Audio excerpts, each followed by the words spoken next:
Presentamos A Fondo con José Ignacio Beteta. Análisis económico, análisis político en A Fondo.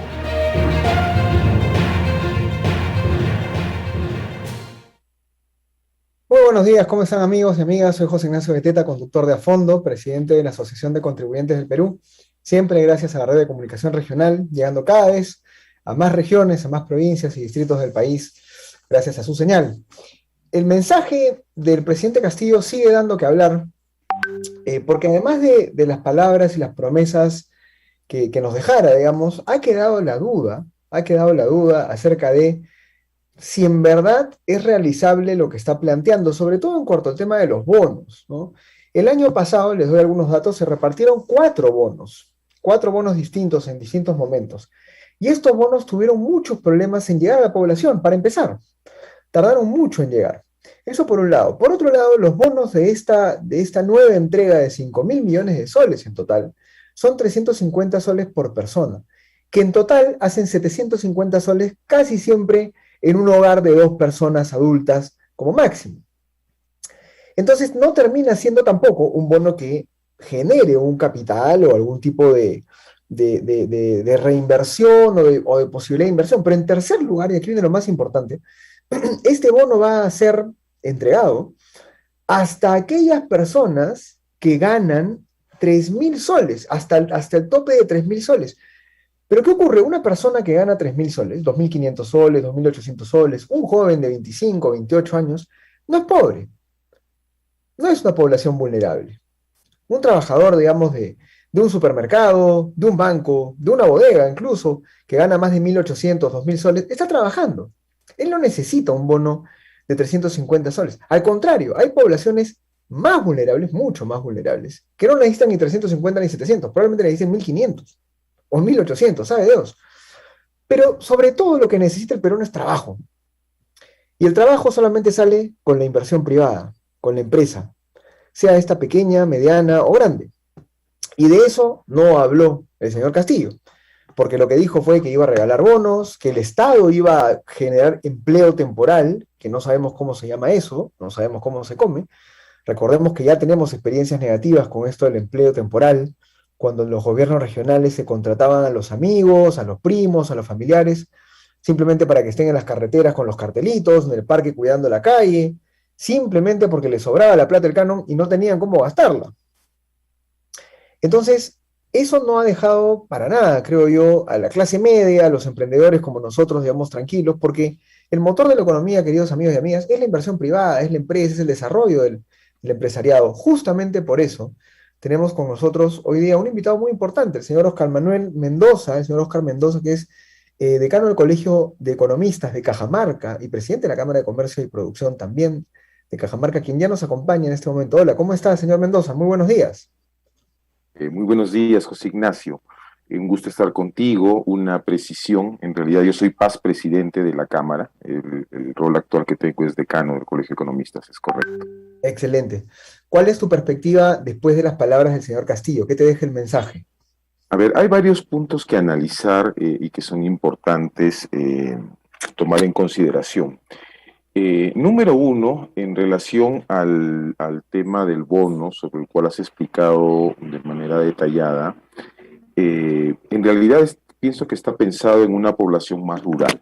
Para que te des en cuenta, de acuerdo a la encuesta nacional de hogares del año 2020, el 70% de la población rural en el Perú gana como promedio 200 soles mensuales. Entonces, es claro que ese bono y la RAMAS, además, justamente recibe el nombre traducido al español de bono de ayuda. Creo que está más pensado en este tipo de población. Pero no deja de ser también una medida populista, porque evidentemente regalar plata es fundamentalmente agradecido y valorado. Sin embargo, hay algunos puntos que sí es importante tomar en consideración del discurso que no han sido destacados. Uno es, él hace mención a 52 proyectos y en realidad él hace mención al Plan Nacional de Inversión para la Competitividad, ¿correcto? que es el instrumento principal que actualmente tiene el gobierno y que fue aprobado en el gobierno de Sagasti para mover la inversión pública a través de concesiones en inversión privada. Este es un punto importante que se haya destacado porque era uno de los temas que en intervenciones anteriores yo necesitaba que se aclaren, es decir, ¿se va a continuar o no se va a continuar con este plan? Lo interesante de que haya dado esta señal es que justamente este plan tiene financiamiento del Banco Interamericano de Desarrollo, participan algunos organismos internacionales en los temas de supervisión y medición de impacto, que creo que asegurarían que se realice de acuerdo a como se venía planeando anteriormente. Ese es un punto importante. Creo que ha subestimado el impacto de empleo que podría tener este plan. Pero valga digamos, el reconocimiento de que ha planteado que más adelante probablemente el ministro de Economía sea el que explique fundamentalmente cómo se va a instrumentar este plan y los compromisos de financiamiento que tiene este plan también, porque no es un plan que es gratis, sino que tiene unos compromisos de financiamiento internacional. Un segundo aspecto que es importante reflexionar es en las cifras de empleo que él ha dado, que se podría conseguir con este impacto. Yo no creo que el bono genere un empleo permanente. Él habló de 40,000 puestos de trabajo que se moverían a raíz del bono. Yo no creo que sea así porque los bonos anteriores han demostrado que eso no ha generado empleo, sino fundamentalmente ha sostenido el consumo de hogares muy vulnerables.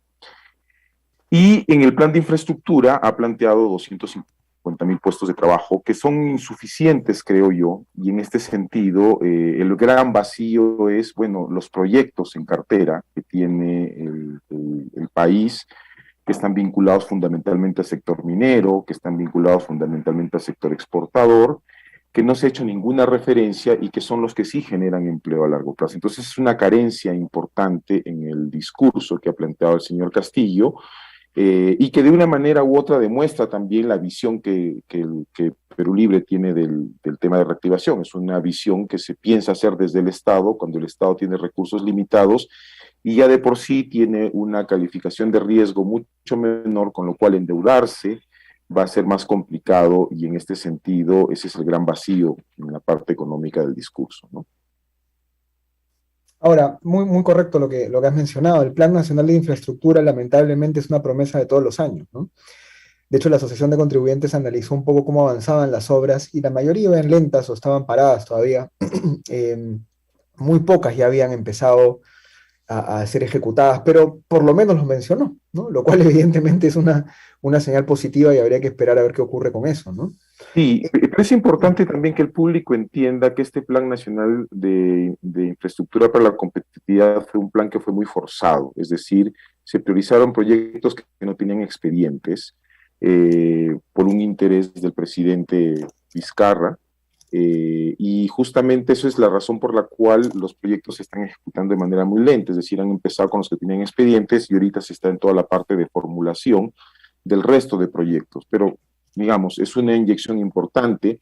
La cifra inicial que se estimó para este plan era de 100,000 millones de dólares, probablemente esa cifra se duplique ya con los estudios definitivos, y bueno, es la herramienta principal para los siguientes 5 años. Nuevamente, el pero está en que este plan se financia con recursos públicos, requiere de emisión de deuda y evidentemente va a ser con una deuda mucho más cara, porque no es lo mismo tener una calificación A3 que tener una BB2. Entonces es muy diferente. Casi hay un punto porcentual a 1,5 punto porcentual de costo adicional de la deuda. De acuerdo, vamos a hablar de Cajamarca.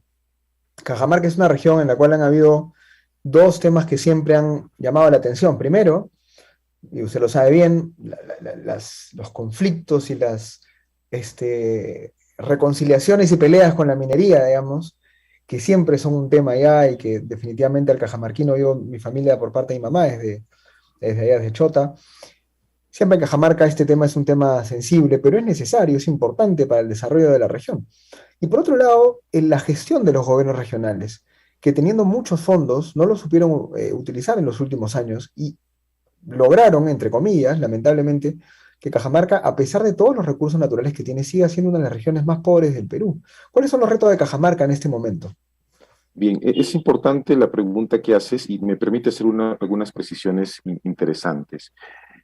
Siempre se ha destacado que Cajamarca es último en pobreza, pero nunca se ubica el punto de partida. O sea, Cajamarca fue la región más pobre desde el inicio de la elaboración de la metodología de medición de la pobreza en el Perú en el año 97, porque tenía un 84% de incidencia de pobreza. O sea, empezó al último. Y la suerte es que ya no es último desde el año 2019, o sea, Ayacucho es la región más pobre, y en el año 2020 Cajamarca es la región que menos pobreza aumentó en el país, porque justamente se entendió entre las autoridades gubernamentales, regionales y locales y el sector privado en que no podíamos regresar a una cuarentena. Es decir, Cajamarca, a diferencia de otros departamentos del país que tuvieron 2 o 3 cuarentenas, Cajamarca solamente tuvo una, porque se hizo un esfuerzo importante por mantener operativo el sistema económico y la incidencia de aumento de la pobreza no fue mayor que en otras regiones. O sea, con los datos del INEI, Huancavelica, Ayacucho, Apurímac son regiones más pobres que Cajamarca. Y la razón es fundamentalmente que la inversión privada es la que ha permitido reducir pobreza de manera importante. O sea, incluido el año 2020, la reducción de pobreza es de más de 30 puntos porcentuales. Y una de las cosas que es difícil de comprender es que muchas veces odiamos lo que somos, y realmente Cajamarca es una región minera y siempre lo ha sido así, desde la colonia, desde el incanato. O sea, recordemos además que la primera cultura latinoamericana que desarrolla la metalurgia es justamente Cunturhuasi, en San Pablo. Entonces, Cajamarca ha sido minera a los diferentes periodos, y el tema que hemos tenido fundamentalmente está basado en el uso inadecuado de los recursos públicos, como tú lo has planteado. Hay investigaciones que se han hecho en Cajamarca que documentan que vía compras locales se ha logrado reducir más pobreza que vía gasto e inversión pública. La primera, que el cambio de la ley del canon en el año 2006, lo que hizo fue atomizar los recursos del canon. O sea, se hizo una fiesta, se repartió entre todo el mundo era feliz, todo el mundo recibe canon, pero la capacidad de desarrollar proyectos de impacto con esos recursos es muy limitada. Para tomar en cuenta, antes del cambio de la ley se tenía como promedio los proyectos de recursos de canon de alrededor de 1,5 millones de soles. El promedio actual está debajo de los 150,000 soles. O sea, esa es la razón fundamental, la atomización. Lo segundo, el tema de corrupción fue un tema, y sigue siendo un tema muy institucionalizado, no solamente a nivel del gobierno regional, que se tuvo con el gobierno del MAS, sino en cualquiera y cada uno de los gobiernos locales a lo largo y ancho del departamento. Y eso está demostrado con la misma base de datos que tiene Contraloría de todos los procesos administrativos y penales que se han denunciado a las diferentes autoridades. Y el último y el más importante, que eso sí tiene que ver con gestión, es que nunca se priorizó el cierre de brechas. O sea, se priorizaron obras de impacto que llenaban probablemente el ego de los gobernadores, de los alcaldes, pero nunca se pensó en cierres importantes como el tema educativo, como el tema de salud, etcétera, y esa es una de las razones por las cuales no se ha avanzado más. Aparte de este tema público, hay un aspecto importante que no se ha encarado, y es que Cajamarca, como sucede con todas las regiones o con todos los departamentos de la Sierra del Perú, son departamentos que tienen una población económicamente activa con una baja calificación. Para que tengas en cuenta, en Cajamarca el 89% de la población económicamente activa tiene menos de secundaria. El promedio en los departamentos del país es de alrededor del 75%. Y tú no puedes reducir pobreza y no puedes sostener competitividad mientras sigamos teniendo un grupo de personas que tienen que trabajar, cuyas competencias cada vez son más obsoletas en comparación con los requerimientos actuales que tienen estas industrias modernas como la minería, la agroexportación y demás. Y esto es algo que no se ha encarado en el tiempo y que explica por qué no se puede reducir más pobreza. Ahora, este gobernador regional, el actual, al que le queda 1 año y medio, ¿ya? ¿Cómo ha venido haciendo su gestión? Porque, digamos, lo que nos estás contando no es poca cosa, digamos. Tienes una brecha educativa muy fuerte, tienes una brecha todavía en inversión, tienes problemas en la distribución del canon, que efectivamente es algo muy, Muy común además porque esta atomización también se da en las regiones del sur y el mal uso de este recurso. Este gobernador regional, esta gestión está trabajando un poco mejor. ¿Cómo va la cosa? Vamos partiendo por los puntos positivos, ¿no? Eh, un tema que entendió el gobernador, creo, desde el inicio es que venía con las manos atadas en términos de ejecución de inversión pública porque ya los proyectos venían de la gestión anterior con muchos defectos y entendió que destrabar esto iba a ser muy difícil. Y la estrategia que creo que tomó, y me parece que es muy buena, es ir y acercarse a los diferentes estamentos públicos, ministerios que tienen programas que ejecutan en el departamento, para hacer y facilitar que esos recursos se ejecuten más. Eso está muy bien, eso es un punto importante, pero el gran tema que ha tenido ahí es que no logra destrabar, o sea, sigue teniendo una ejecución presupuestal bastante baja. Cajamarca es último en la información que se ha sacado a través de gestión en la semana pasada, es el último en ejecutar. Pero eso se debe a cosas que venían amarradas, que el gobernador tenía conocimiento, pero que no ha logrado convocar la capacidad técnica para destrabar todos esos puntos. El otro aspecto importante es que se ha planteado de manera seria el tema del plan educativo regional. No es un resultado que vamos a tener en el corto plazo porque el impacto de este plan educativo regional se espera que sea de 5 a 10 años en adelante, pero está dejando una base de organización social para asegurar justamente recortar lo más rápido posible esta gran brecha que tenemos de una población económicamente activa con un bajo nivel de productividad. Ha logrado convocar al Banco Interamericano de Desarrollo, tiene un director regional de educación y un equipo técnico muy activo en atraer recursos y en generar iniciativas que justamente permitan hacer este volteo de la estructura que tiene la economía de Cajamarca hacia el futuro. Probablemente él no goce de este resultado importante, pero es una apuesta interesante. Después también el tema de productividad ha aprovechado e insistió con la presidencia del Consejo de Ministros que el programa de agencias regionales para el desarrollo se aterrice en Cajamarca. Cajamarca no era una región priorizada, logró conseguir que se aterrice y que se empiece a trabajar esta metodología que ayude a priorizar cadenas productivas y un planeamiento más competitivo de estas cadenas productivas. El error en este punto está en que estas metodologías funcionan si tú tienes al sector privado y a las empresas que son motoras acompañando estos procesos. Lamentablemente no hay ese acercamiento, esa es la parte débil de este tema.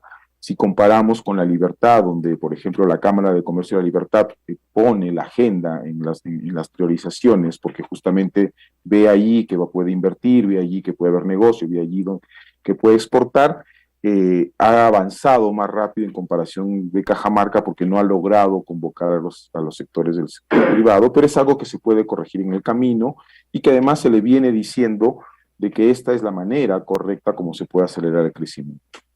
Y el otro punto importante que creo que es por además una concepción política del gobernador, se ha alejado mucho del tema de inversión privada, como que tiene miedo meterse en el tema de minería y demás, siempre dice que la minería tiene su propio proceso, pero creo que es la que genera recursos. El tema es que este gobierno regional pasa sin inaugurar ningún proyecto y por lo tanto sin dejar capacidad financiera hacia el futuro para los gobiernos que vienen. Y eso lo van a tener que sufrir el siguiente gobernador que salga elegido, ¿no? Muy interesante. Ahora, ya última pregunta para ir cerrando. El poblador cajamarquino, ¿está de acuerdo con Castillo? ¿Cómo ve el feeling, como se dice, el sentimiento de aprobación o desaprobación con el señor Pedro Castillo en este momento después de 40 días? ¿Cómo está el sentir popular con respecto al presidente? A ver, esta es una excelente pregunta porque hay que entender que el departamento de Cajamarca es un departamento dividido políticamente, ¿sí? La provincia de Cajamarca tiene una característica muy diferente al resto de provincias y en general las otras 12 siempre votan de manera opuesta a la provincia capital. El fenómeno Castillo lo que ha hecho es una cosa inaudita porque no ha sucedido, es decir, el conjunto de las 13 provincias ha votado a favor del Castillo y hay una menor cantidad de población que está en contra de. Y estas condiciones que hablábamos de pobreza, estas condiciones de bajos de ingresos, evidentemente son saludadas porque estos bonos van a resolver una necesidad importante, que es tener recursos para sobrevivir en el día a día. ¿Cuánto es sostenible esto? Es muy difícil saber. Hay una nueva organización de fuerzas políticas alrededor de los procesos que se vienen con las elecciones regionales y municipales, y fundamentalmente uno de los temas que está detrás es la dinámica económica, es decir, lo que ha demostrado la evidencia económica que existe en el departamento de Cajamarca es que la provincia ha venido jalando al resto de provincias por la generación de recursos, mayor actividad, el mercado urbano termina siendo un mercado para los flujos rurales y que se viene deteniendo en el tiempo. Justamente estaba revisando hace un instante las cifras que ha publicado el INEI sobre el valor agregado bruto de la producción. Se viene reduciendo de manera importante. Hay una correlación bien interesante entre valor agregado bruto de la minería y valor agregado bruto agrícola. Van juntos, cuando caen, caen juntos, cuando suben, suben juntos, y este es un tema que difícilmente se va a sostener en el largo plazo si no se logran desarrollar los mercados urbanos, que es de donde depende fundamentalmente el 54% de la población económicamente activa que está en los sectores rurales, ¿no? Interesante, no, muchísimas gracias, está clarísimo. Yo creo que acá hay como siempre, digamos, ¿no? Este tema ideológico, este tema, ¿no es cierto?, de ideas y valores que confrontan al ciudadano, al político con la empresa como si fueran enemigos, cuando en verdad es tan importante que se junten, que conversen, que dialoguen por el bien de la población, por el bien de los ciudadanos, por el desarrollo de los niños, las niñas, por la educación, etcétera. Muchas gracias, señor Mendoza. Oscar Mendoza está con nosotros por tu presencia, y de todas maneras te vamos a estar molestando más adelante, porque Cajamarca es una región muy importante para nosotros y vamos a ver cómo van las cosas por allá. Muchas gracias, José Ignacio. Un gusto estar contigo y con todo tu público. Que le vaya muy bien, cuídese. Ha sido Oscar Mendoza, decano del Colegio de Economistas de Cajamarca y past president, como nos decía, de la Cámara de Comercio y Producción también de esta región, contándonos varios temas interesantes, ¿no?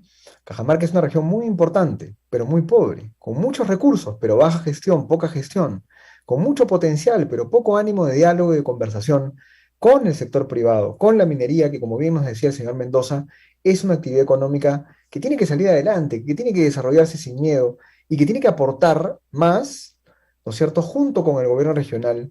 Y definitivamente un tema que nos queda en la mesa, ya lo revisaremos con más detalle, es la utilización del canon. Cómo se gestiona el canon, cómo se reparte y cómo debe ser utilizado. Pero ya no tenemos tiempo para más en este sentido. Vamos ahora con nuestra sección Entérate Perú, a cargo del proyecto La Tribu, y ya está con nosotros Lucero Martínez. Lucero, ¿cómo estás? Buenos días. Hola José Ignacio, ¿qué tal? Buenos días. Sí, hoy ¿Qué día vamos tal? a comentar un poco sobre un tema que no se tocó en el mensaje presidencial, pero que es muy importante, que es el retorno a clases, ¿no?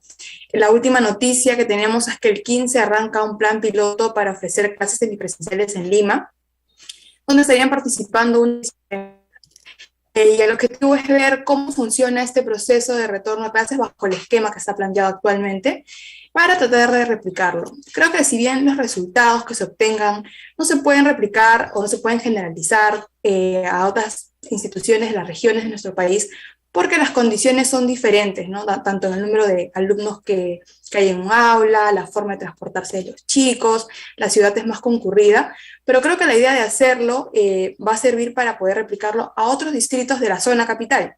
Y es un punto bastante positivo, primero porque Lima ni siquiera estaba considerado como un lugar para retorno a clases este año, y segundo porque va a permitir hacer de notar lo estricto que se está haciendo con algunas medidas, ¿no? Ahora, que este plan piloto se esté haciendo en Lima no detiene los avances que hay para el retorno a clases en las regiones también. Y en este punto hay dos cosas por comentar, que es las formas que tienen los colegios para poder retornar a clases. Primero, la habilitación, y segundo, la excepcionalidad. De la habilitación ya hemos hablado nosotros de lo estricto que se estaba haciendo, porque Minedu ponía los criterios epidemiológicos que se debían cumplir, ¿no? Tasa de letalidad, de mortalidad, el número de camas de UCI disponible, y a partir de eso decidía la lista de colegios que estaban habilitados. Ahora, como estamos en una buena situación, de 111.000 colegios tenemos que 76.000 cumplen, o sea, el 70% está habilitado. Pero ¿por qué no está apta? Solamente 10% está aptas, 60.000 no. ¿Por qué? Y acá tenemos tres formas en las que hemos podido identificar. Primero, no se ha presentado el plan en el seguimiento y alerta para el retorno seguro, en el SAES, ¿no? Ya los colegios han tenido esta resolución desde marzo, han pasado 6 meses, pero aún no hay un plan. Segundo, que no han podido implementar el plan, es decir, que no han podido asegurar las condiciones de bioseguridad en el aula, ¿no? El uso del espacio, los canales de ventilación, las áreas de desinfección. Y ahora, si es colegio público, tampoco hay excusa, porque el año pasado se hizo una transferencia de 375 millones al programa de mantenimiento de PRONIET para la habilitación de las escuelas. Entonces tampoco podríamos decir solamente los privados lo cumplen, el colegio público no podría cumplirlo. Ese es un segundo punto. Y el tercero es el consenso educativo. No se llega a un consenso entre padres, profesores, entre los mismos padres para el retorno a clase. Y en este punto yo creo que hay que entender que si es voluntario, si bien es cierto todos los padres deberían de tratar de llegar a un consenso, pero si es voluntario podrían ir iniciando los que están de acuerdo con el retorno a clases, ¿no? Y ir probando con ellos. Y el segundo aspecto que creo que es bastante positivo es la excepcionalidad, ¿no? Si el colegio está en una provincia que no se encuentra en una zona de alerta alta o muy alta, y actualmente ninguna se encuentra en esta situación, felizmente, y cumple o cree que cumple con las condiciones de bioseguridad que ya te he mencionado de la institución, puede presentar su plan de implementación, no a SARES, pero a la UGEL. Entonces, ya ahí creo que esta es la opción más sencilla que tienen las instituciones ahorita no habilitadas para poder abrir. Entonces, tenemos más caminos, tenemos más opciones para el retorno a clases, es necesario y debe ser abordado desde las instituciones, profesores, padres, toda la comunidad educativa, ¿no? Es muy importante interiorizar el retorno, interiorizar las pérdidas que están teniendo los chicos por no poder retornar a clases presenciales. Excelente, nada que decir, porque eso es un tema muy sensible, lo hemos tocado ayer con Cristina Glave, una especialista en el tema, y vamos a hablar de eso definitivamente, y vamos a seguir hablando de eso muchos días, porque no saben lo difícil, lo duro que va a ser para nuestros niños recuperar el aprendizaje, recuperar la inteligencia social, la inteligencia emocional, recuperar, digamos, todo ese espacio de crecimiento, de maduración que implica el colegio. La educación virtual no es integral, no es adecuada para los niños, para la educación básica regular para los colegios, no lo es. Puede tener algunas ventajas dentro de una modalidad presencial, puede tener algunas ventajas de aprendizaje para los alumnos en algunos cursos, en algunas materias. Evidentemente, la tecnología sirve para aprender, pero una educación básica totalmente virtual no tiene ningún sentido, es dañina, es tóxica. Todos los demás países del mundo desarrollados ya están avanzando en las clases, ya están con los niños en el colegio. Nosotros les estamos haciendo un daño tremendo a nuestros hijos. Pero bueno, muchas gracias, Lucero, y se nos acabó el tiempo también a nosotros, así que quédate conmigo para despedir el programa. Gracias a todos los que nos han visto. Soy José Ignacio Beteta, conductor de A Fondo. Espero que les vaya muy bien el día de hoy y nos vemos mañana. Cuídense mucho.